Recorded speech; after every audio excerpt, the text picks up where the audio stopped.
¿qué tal? Buenas noches, tardes, aquí en la ciudad Centro México. Bien, pues gracias por la comprensión y este retardo de 15 minutos. Vamos a iniciar, como se les indicó, la última sesión, mi separador. ¿A quién más les gustan los caballeros del Zodíaco?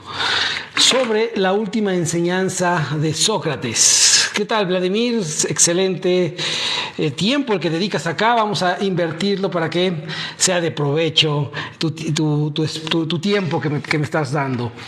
Y bueno, en esta última sesión, con esto cerramos lo que es, o lo que fue con lo que empezamos, con la introducción a la filosofía iniciática, algo que pueden encontrar en nuestro canal en YouTube. También me parece que ya lo subimos en Spotify. Y después de esas 4 sesiones empezamos un estudio de la trilogía que empezó con la apología de Sócrates, Critón o del deber, la semana pasada, Fedón o del alma, y el día de hoy la segunda parte de esto, que es la última enseñanza de Sócrates. Las reglas van a ser las mismas al final de la exposición que les voy a indicar. Voy a leer todo tipo de los comentarios, las dudas, contraargumentaciones, por supuesto, a la idea de la que les estoy viniendo a presentar. Y en esta edición encontramos en la página 401 a la letra lo que es hoy la última enseñanza de Sócrates, que dice: Sócrates, que estaba paseándose, dijo que sentía desfallecer sus piernas y se acostó de espalda. Recordemos que pasó algo increíble cuando Sócrates toma la cicuta. En primera instancia, estaba ya prácticamente desesperado por consumirla. En segunda, la cantidad de cicuta que bebió fue mucho mayor que la que se espera que cualquier persona normal. Y Sócrates, a diferencia de lo que se narraba en aquel tiempo, no convulsionó, no hizo feos, su sistema nervioso tomó la cicuta con la mayor ecuanimidad posible. De hecho, ya desesperadamente decía: dámela, mientras sus amigos esperaban que tardara un poco más. Pero él no era así, y ya hemos explicado la razón de esto.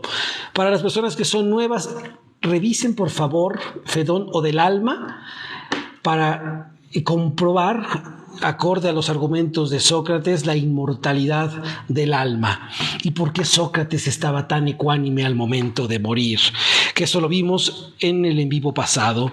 Y dice así: como el hombre le había ordenado que se acostara.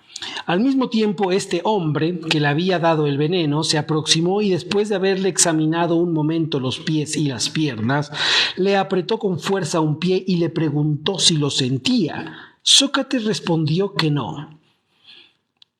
Le estrechó enseguida las piernas y, llevando sus manos más arriba, nos hizo ver que el cuerpo se helaba y se endurecía, y tocándole él mismo, nos dijo que en el momento en que el frío llegase al corazón, Sócrates dejaría de existir.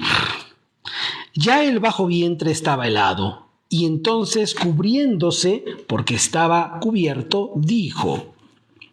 Y entonces, descubriéndose, porque estaba cubierto, dijo: y estas fueron sus últimas palabras. Y aquí viene la última enseñanza de Sócrates, lo que hoy nos viene a reunir en estos momentos. Critón, debemos un gallo a Asclepio. No te olvides de pagar esa deuda. En la nota, al final, se lee lo siguiente: era un sacrificio pagar un gallo a Asclepio, en general cualquier tipo de animal. En la época se daban cabras, becerros, cantidades o uno solo, que se hacía en acción de gracias al dios de la medicina. Curioso que Sócrates, ya lo hemos discutido, pero vale la pena resaltarlo, había sido juzgado por impiedad. Y en todo momento, desde Critón a Fedón, empezó a hablar sobre la inmortalidad del alma, sobre Dios. Desde la apología indicaba que Dios lo había colocado en Atenas para que guiase e instruyera al pueblo de Atenas. Ya hemos hablado al respecto de por qué es una mentira y de hecho se ocupa actualmente como una falsa humildad indicar que Jesús exclamó: yo solo sé que no sé nada. Él jamás dijo eso y resulta curioso el por qué la gente haya validado esta sentencia que nunca dijo. Revisen las lecciones pasadas en nuestro canal de Spotify para que se pongan al corriente en esto. De gracias al Dios de la medicina, porque le liberaba con la muerte de todos los males de la vida. La gente, cuando pagaba un animal, un gallo a Asclepio, y ahorita vemos la sentencia, su significado. Ojo, no interpretación. Los símbolos y las enseñanzas no se interpretan, se descubre su significado. Ya hemos indicado por qué. Entonces, cuando la gente se ponía de una dolencia, de una enfermedad muy grande y se recuperaba, le daban un sacrificio a Asclepio para agradecerle al Dios de la medicina que el ser querido se haya curado. Pero en el caso de Sócrates no fue así. Él no se curó, él no se liberó del sufrimiento o de la dolencia que lo aquejaba para salir de la prisión rebosando de salud. Y la sentencia, aunque clara al respecto, implica que para Sócrates, una persona que observaba el mundo de una manera bastante disruptiva, de ahí que nuestro hashtag, uno de ellos, sea disrupción masónica, para Sócrates el hecho de que murió o muriese como murió, cumpliendo su deber, le significó la gran oportunidad que Asclepio le dio en vida. No se trataba como tal, recordemos como ciertas corrientes orientales a las cuales los griegos tuvieron acceso y que se ha validado desafortunadamente hoy día pese al avance filosófico, donde se indica que el cuerpo es la prisión del alma, que el cuerpo es la gran dolencia del alma. No, porque gracias al cuerpo es como el alma tiene la posibilidad de hacer su función en este plano.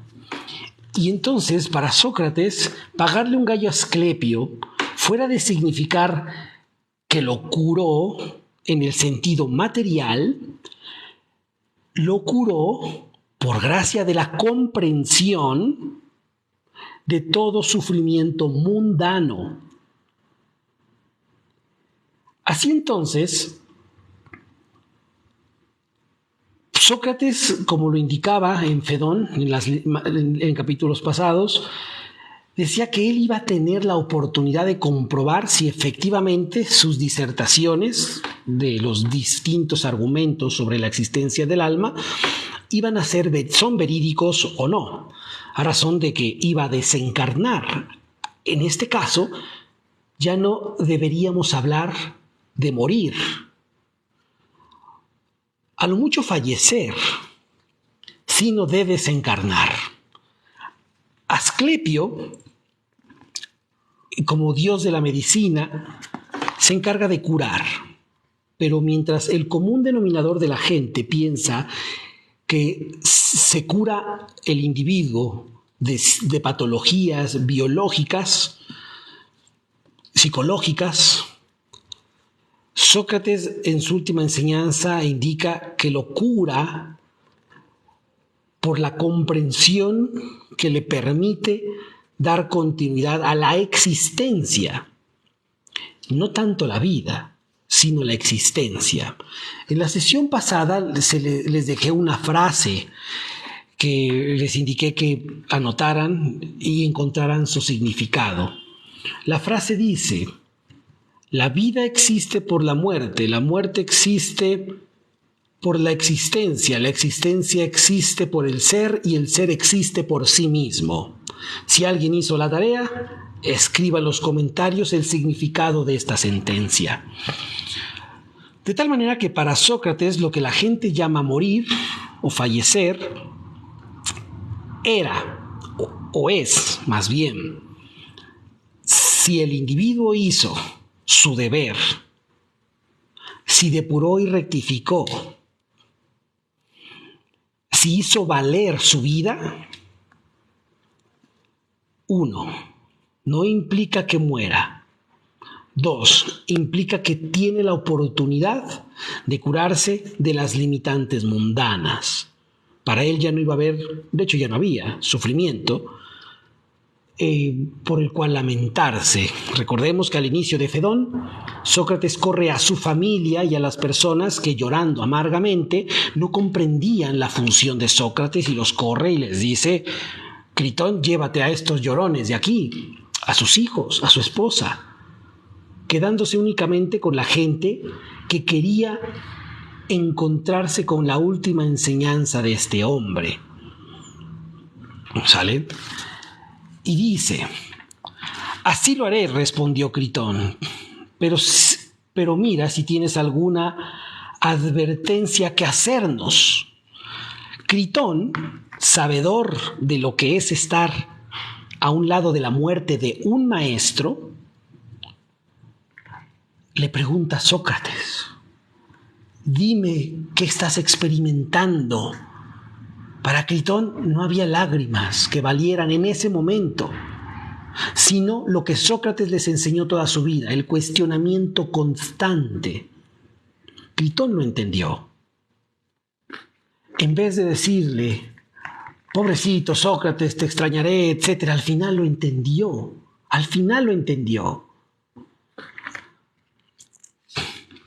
No respondió nada y de allí a poco hizo un movimiento. No convulsionó como generalmente las crónicas narraban. El hombre aquel entonces se descubrió por entero y vimos que tenía su mirada fija. Critón, viendo esto, le cerró la boca y los ojos.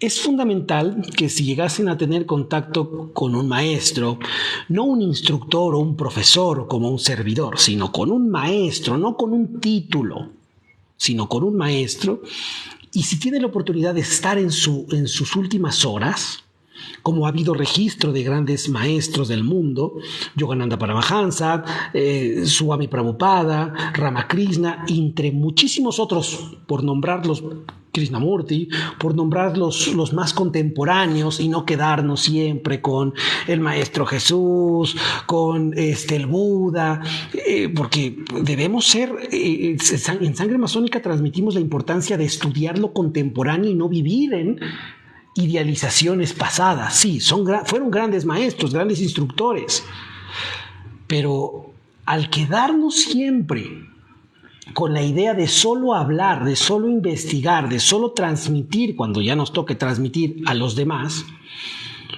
la historia de esos, aunque grandes, repito, pero que son siempre los mismos. Si ven en la contemporaneidad, un gran sesgo como instructores tenemos, porque implica que no tengo la suficiente, dicen algunos, vibración, yo lo llamo depuración y rectificación, como para tener contacto con alguien de esa talla de hace siglos hoy día. Entonces es importante el rescate y la concientización de los maestros de hoy, siglo XXI, 2023, que tienen la misma talla de un Sócrates, de un Pitágoras, de un Jesús, de un Buda, de un Milarepa, de un cualquiera de aquellos grandes. Hoy día también existen. Seguimos. Entonces Sócrates, dice, Critón le cerró la boca y los ojos. Sócrates entonces murió así, con los acostado, ojos fijos en algo y la boca abierta.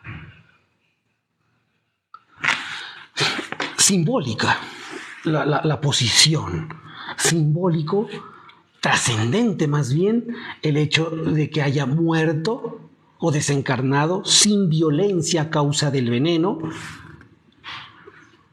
que por sí gestaba ese tipo de efectos.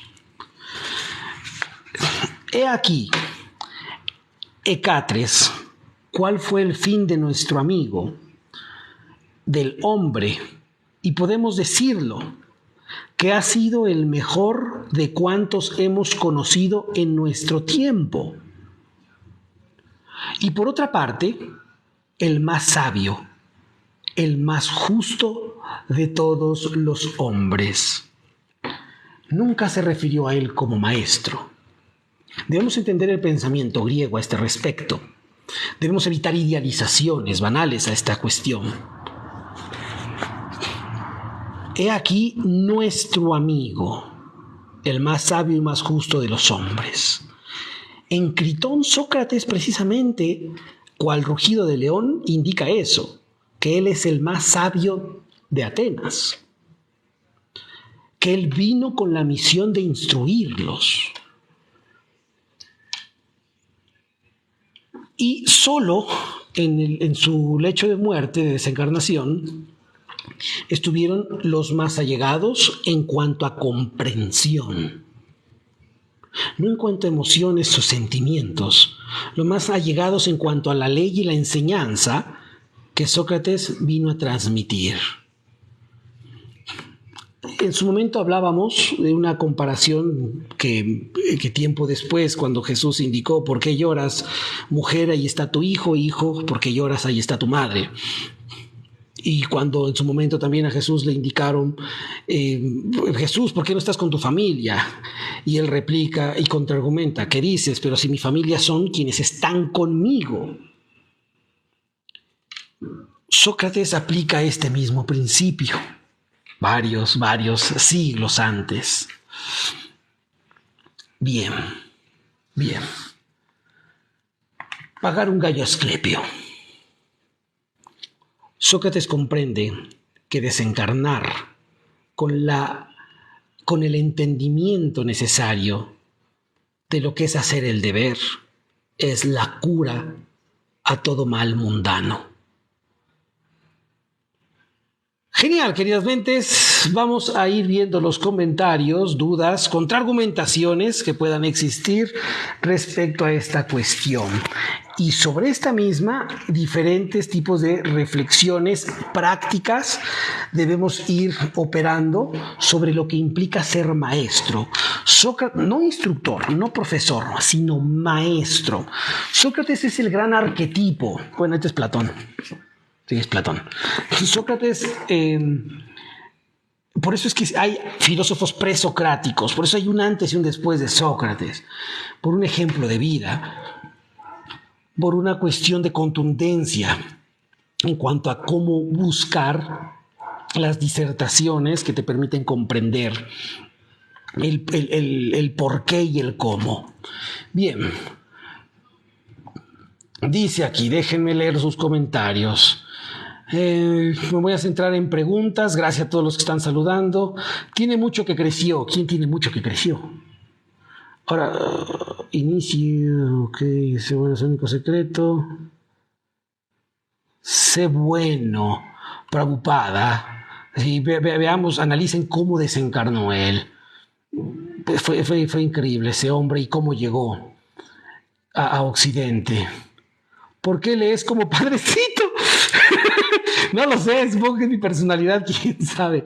Diógenes se burló de Sócrates. Diógenes era más inteligente. Bien. Vamos a ver esto, grúas viajeras. 1. ¿Por qué se considera? Fíjate, la evaluación del IQ es demasiado subjetiva todavía. A mí siempre se me ha hecho muy subjetivo medir la inteligencia, porque esta puede ser empleada en distintos matices. Unos son muy hábiles, entre comillas vamos a poner inteligentes para las resoluciones concretas, otros para las abstractas, otros para cuestiones que puedan trabajarse bajo presión, otros no. Ahora, recordemos que en aquel tiempo existía algo que hoy desafortunadamente no ocurre. Cada quien defendía su postura filosófica acorde a su personalidad, acorde a su línea. Y el que era filósofo no se sentía ni insultado ni agredido porque alguien empleara determinada retórica contra él o contra sus ideas. Entonces, como un ejercicio hoy demasiado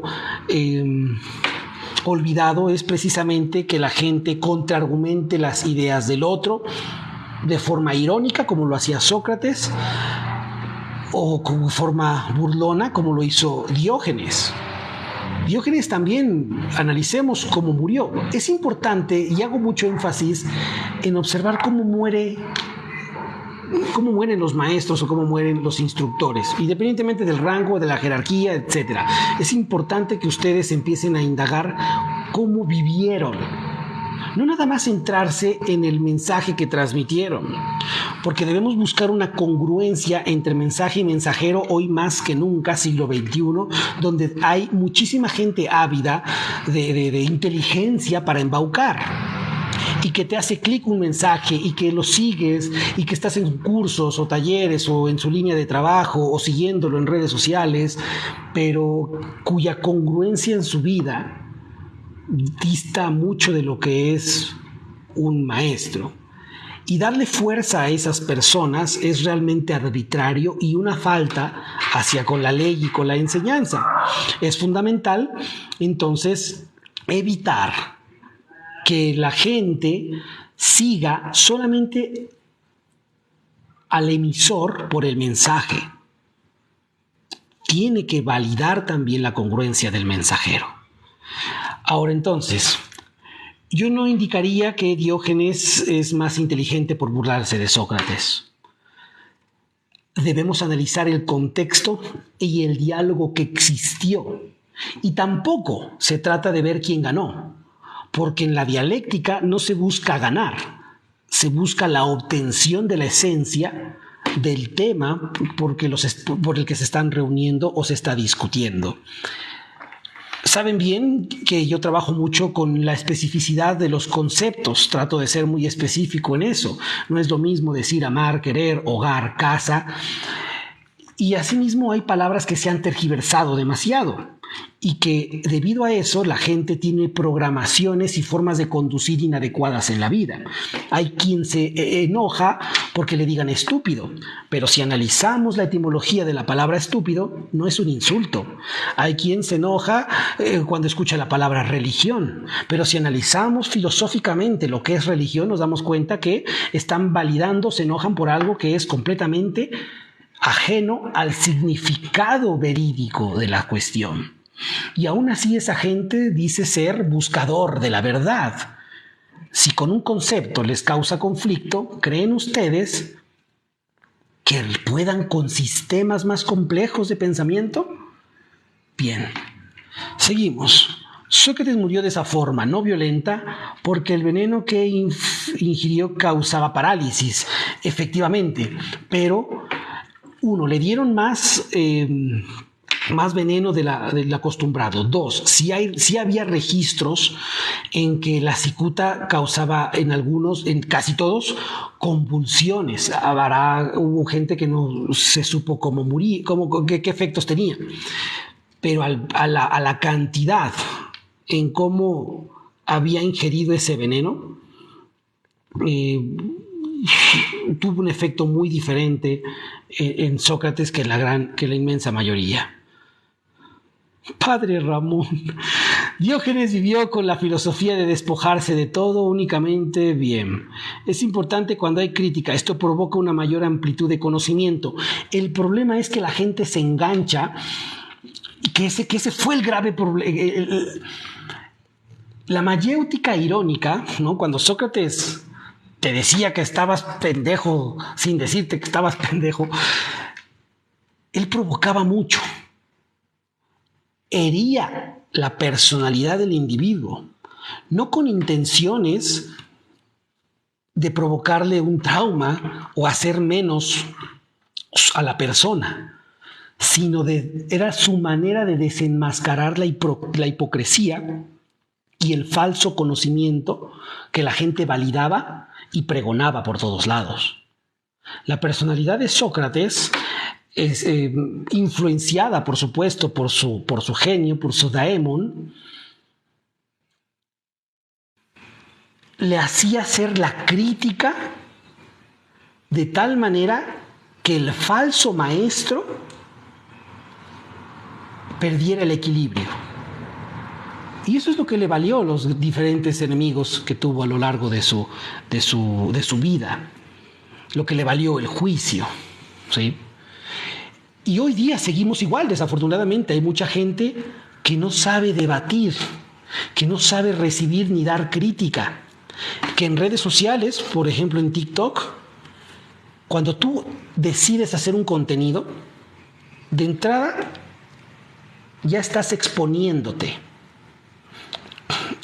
al hate absurdo de los demás, a la envidia de los demás, a sus miserias,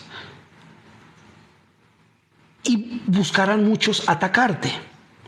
Si no estás dispuesto a eso, ni siquiera un comentario coloques en un contenido. Y la gente no lo comprende. Y cuando se le contraargumenta y deja de tener argumentos, al no saber, porque se ha perdido la educación del intercambio opositor de ideas, se siente la ofendida.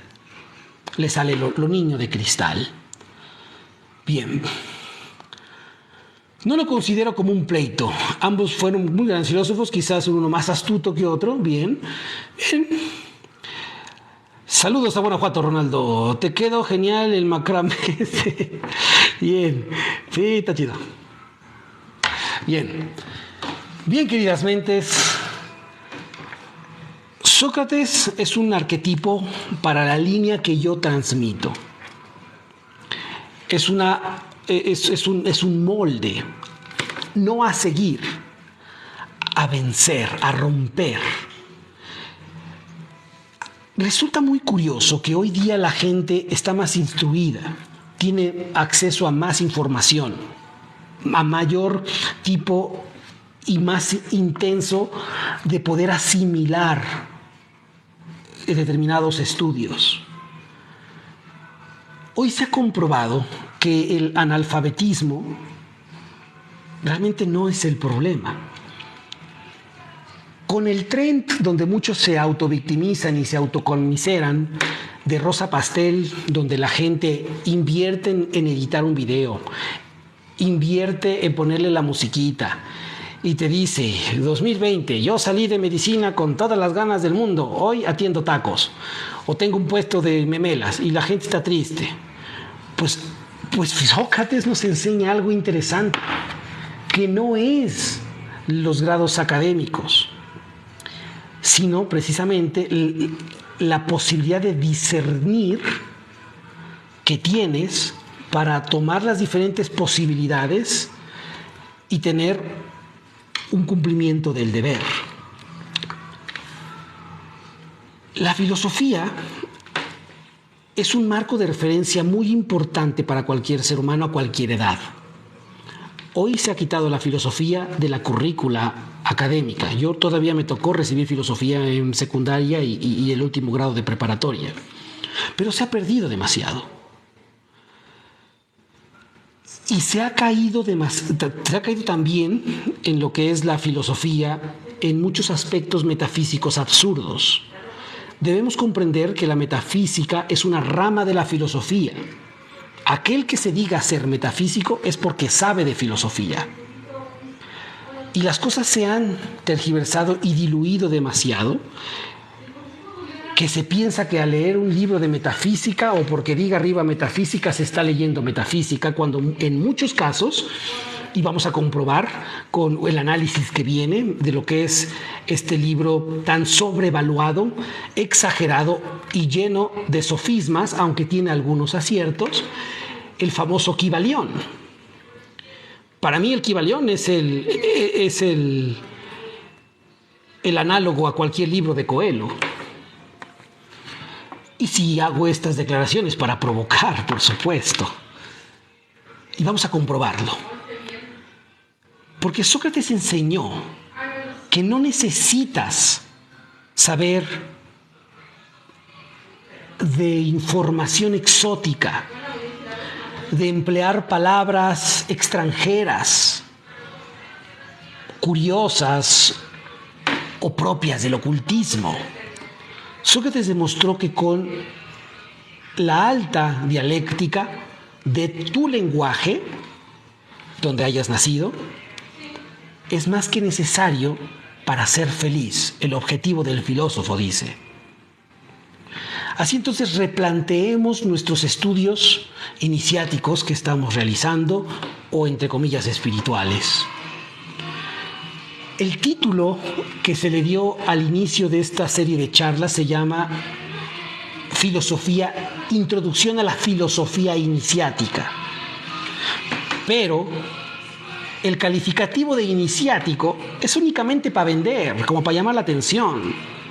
En sí, únicamente tendríamos que dejarlo como introducción a la filosofía. Lo iniciático está de más.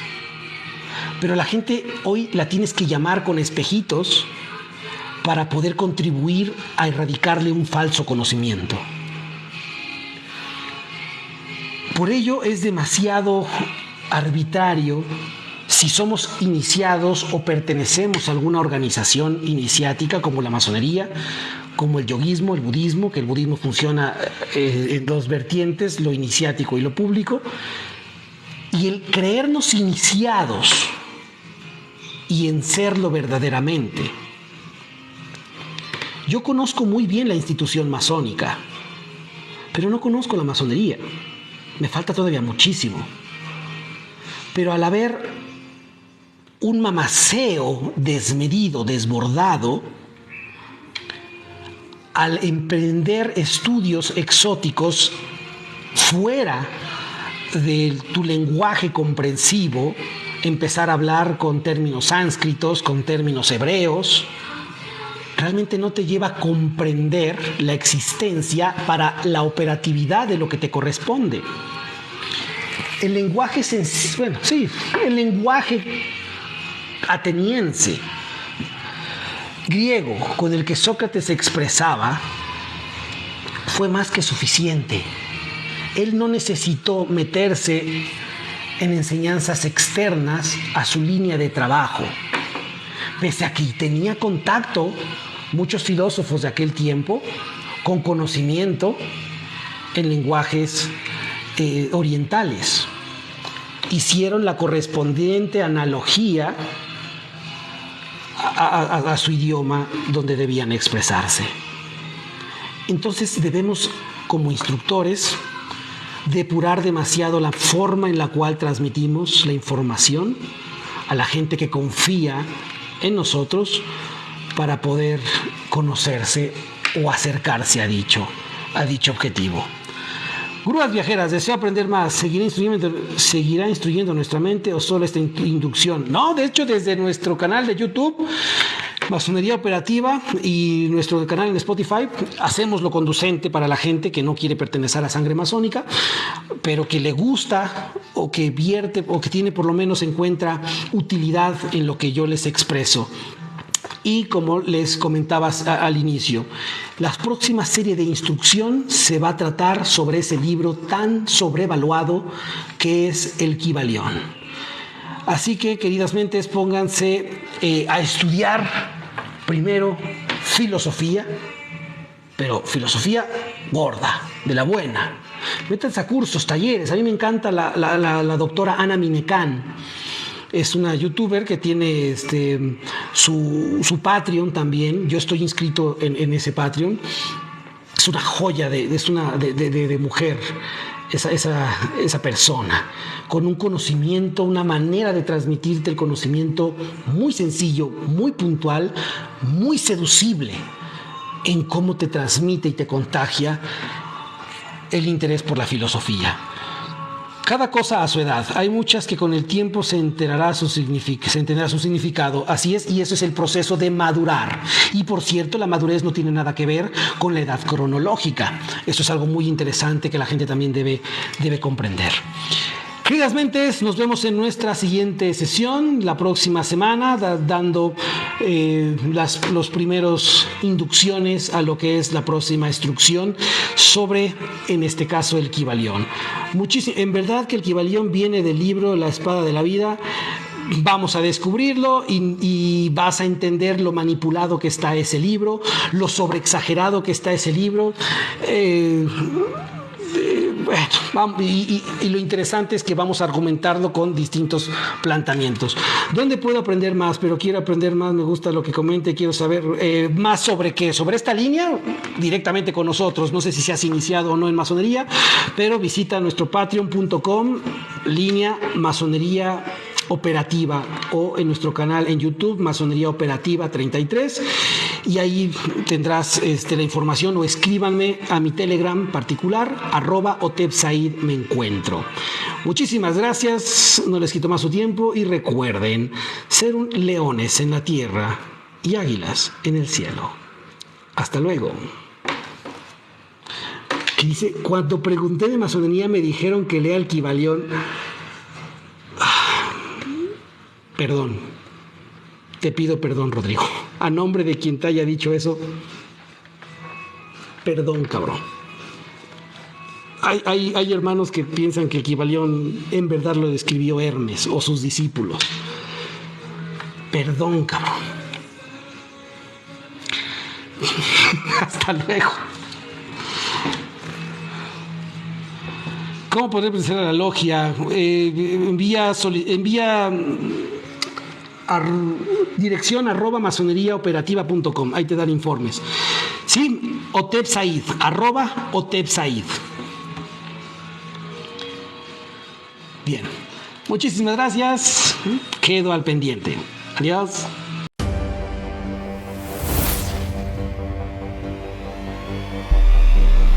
Sé un león en la tierra y un águila en el cielo.